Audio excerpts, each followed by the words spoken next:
Good morning, Magic players. Today we return to Commander gameplay. Before this episode begins, be sure to check out my Patreon in the description, as well as links to the channel of the artist who made the background music. Now that the promotion is over, let's get to the game.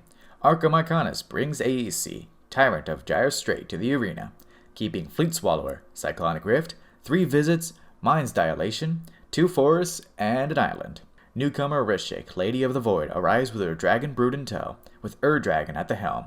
Her Majesty has kept Territorial Hellkite, Atarka World Render, Supreme Verdict, Fist of Suns, Zagoth Triumph, Bonders Enclave, and Polluted Delta. Slash and Flame bring the fury with Wyleth, Soul of Steel.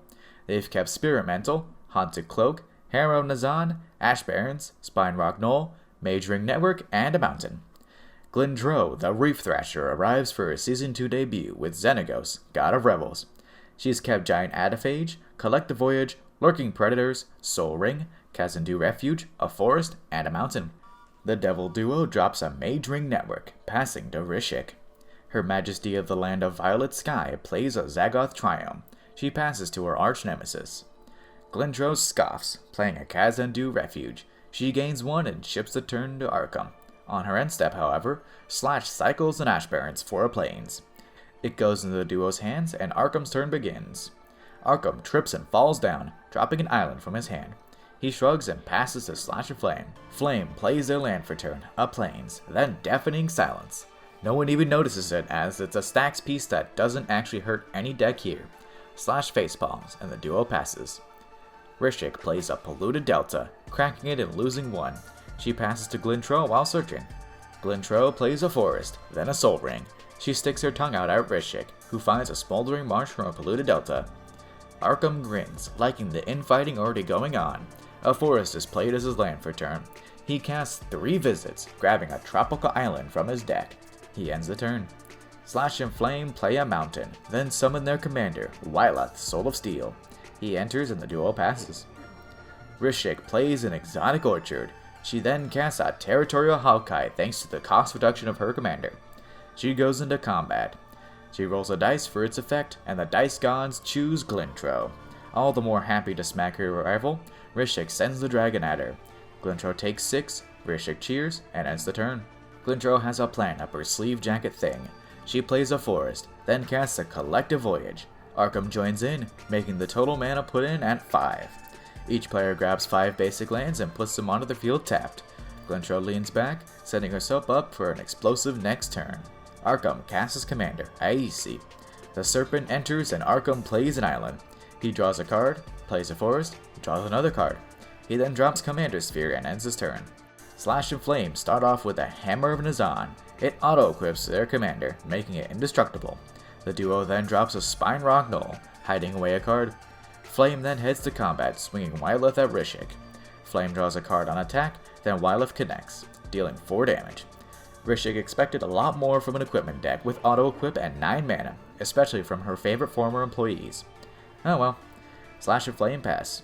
Rishik graces the field with a Cinderblade. She then plays a Fist of Suns.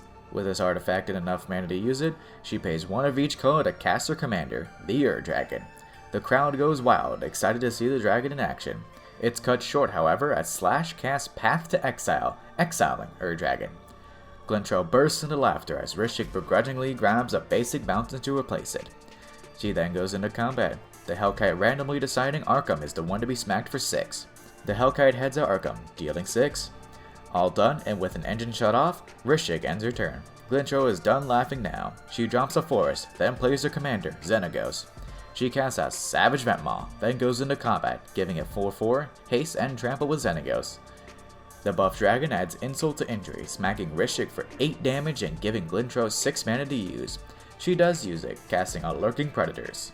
Arkham is up next, playing an Opal Palace and drawing a card from Aesi. Arkham casts a Cyclonic Rift, bouncing Deafening Silence so he can cast more spells. Lurking Predators triggers and hits nothing. Slash adds a counter to the Mage Ring Network. Arkham then flourishes a card in his hand. He starts to do a dramatic dance, but trips over his deck, dropping the card. Arkham stands up and casts Expropriate. Lurking Predators doesn't hit anything.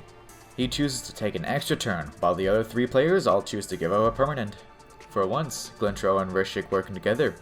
Expropriate resolves and Arkham steals Wyleth from Slash and Flame, Fist of Suns from Rishik, and Xenagos from Glintro. He then passes to himself. On his extra turn, Arkham plays a Fleet Swallower. Lurking Predators fizzles again. Arkham plays a Kodama's Reach, and Lurking Predators gives Glintro a playing Glacial Worm. Nice.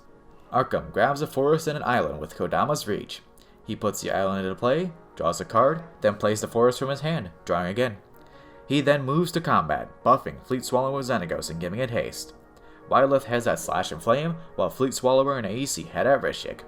Arkham draws a card from Wyleth and Rishik mills over 40 cards from the top of her deck. Then Slash and Flame take 4 while Rishik takes 17 damage. Arkham passes turn. Slash and Flame play a command tower. They drop a Bone Splitter. Lurking Predators has an error 404 and gives nothing. Slash and Flame plays a Trailblazer's Boots. Lurking Predators reveals nobody again. The duo plays Haunted Cloak, and the creature that would be on top with Lurking Predators is a Phantom, unseen and non-existent. The duo keeps going, playing a Sword of Light and Shadow. Lurking Predators finally hits, putting Avatar of Slaughter into play. Do Slash and Flame stop? Nah. They play a Deafening Silence to end off their train of cards, with Lurking Predators giving Glintro a Veteran Explorer. Now the double duo Slash and Flame is done. They end their turn. Rishik plays a Bonder's Enclave as her learn for turn. She goes right into combat, rolling at random for a Hellkite. The Dice Gods choose Slash and Flame to be the next victim of the Hellkite, so it goes at them. Avatars of Slaughter grants the dragon double strike, so Slash and Flame take 12 damage. Rishik then attempts to stop the engine that Arkham is creating by casting a Supreme Verdict. Glintro declines the Lurking Predator's triggers. In response, Arkham casts Heroic Intervention. Half the board gets wiped and Glintro glares at Rishik. Rishik just plays a Dragon Broodmother and passes a still glaring Glintro. On upkeep, Rishik makes a 1/1 flyer with Dragon Broodmother. Glintro casts Shared Summons, grabbing an Elder Scale Worm and Artisan of Kozilek with it and putting them into her hand. She then casts Elder Scale, hoping to survive the next turn. On Arkham's upkeep, Rishik makes another 1/1. Arkham plays a Command Tower, drawing a card. He plays an island, drawing another card. He casts Zendikar Resurgent. Lurking Predators gives Glintro a Fierce Empath. It enters and she searches up a Blightsteel Colossus, adding it to her hand. Then Zendikar Resurgent resolves. Arkham next plays a Scourge of the Fleets, bouncing all of his opponent's creatures and drawing a card. He plays a Grozoth, drawing a card. Lurking Predators triggers and gives Glintro a Regal Behemoth. She becomes the Monarch. Then Grozoth resolves and Arkham grabs the Great Henge with it and puts it into his hand. He moves to combat, buffing Grozoth with Xenagos and paying 4 to remove Defender from it. Wyleth heads at Slash and Flame, drawing Arkham a card. Grozoth goes at Rishik and Fleet Swallower at Glintro. Glintro mills over 30 cards and blocks with Regal Behemoth. Slash and Flame take 4, while Rishik is knocked out by an 18/18 Grozoth. All done, Arkham passes.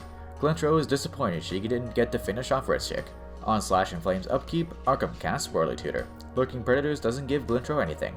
Arkham grabs Myogena Seeing Winds. It goes on top of his library. Then Slash and Flame play an Imperial Plate. Lurking Predators gives Glintro Neheb the Eternal. Pretty good result. Glintro draws and smiles. She hard casts Blightsteel Colossus, then casts Final Fortune. She gets an extra turn. She then moves to combat, smacking Slash and Flame with Neheb for 4 damage. Glintro gets 4 red mana from it, which she uses to cast Fierce Empath again. She grabs an Archetype of Endurance and puts it into her hand. She then ends her turn, drawing from the Monarch. On her extra turn, Glintro starts off with an Artisan of Kozilek. Its on-cast trigger brings back Avatar of Slaughter. The other 2 players believe the game is now over. Glintro heads to combat, knocking out Arkham with an 11/11 Double Strike Blight Daddy.